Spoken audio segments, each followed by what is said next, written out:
So one transistor, one configuration which will overcome the crossover distortion is class B push-pull amplifier. It is called as complementary symmetry.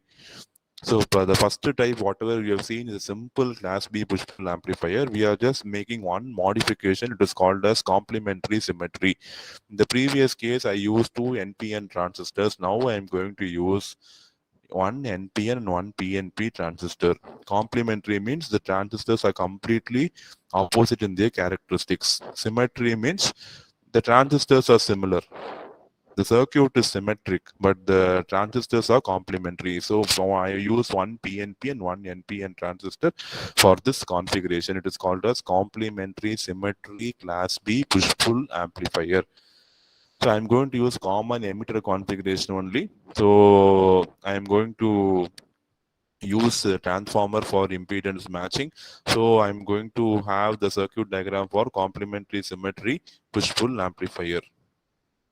This is the what is the advantages. The circuit is see, in the previous case I need to use a circuit, but here it is not required. You can avoid the usage of transformer. So here the advantage is circuit is transformerless. I am going to use common collector configuration, so the impedance matching is very good. The frequency response also very good.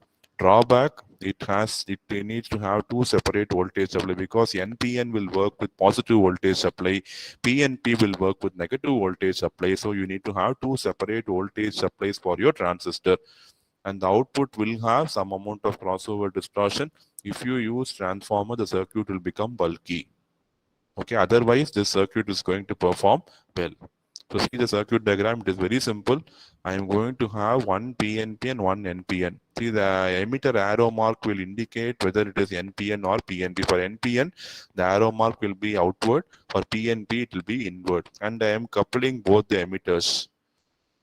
And collector of PNP is given negative supply, and this collector of NPN is given positive supply. Two supplies you require, and the base is tied to both. The base of both the transistors are tied, the emitters are tied, the collectors are given to power supply, and common input is given to both the base from this AC supply.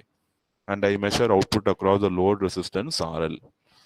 So it will have lot of this circuit will have lot of advantages when you have two different type of transistors but of the same family. Okay, so this input when you have positive, I'm going to give a sine wave to this circuit. So during the positive half cycle, this PNP will not work and NPN will work, because PNP will work only when the input is negative.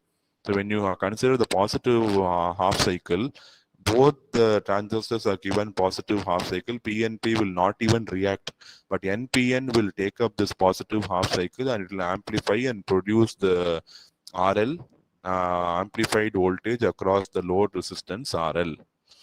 When you have negative half cycle, this PNP will work and NPN will not even take that signal inside. So this PNP will take the negative signal, it will amplify and provide the output across RL.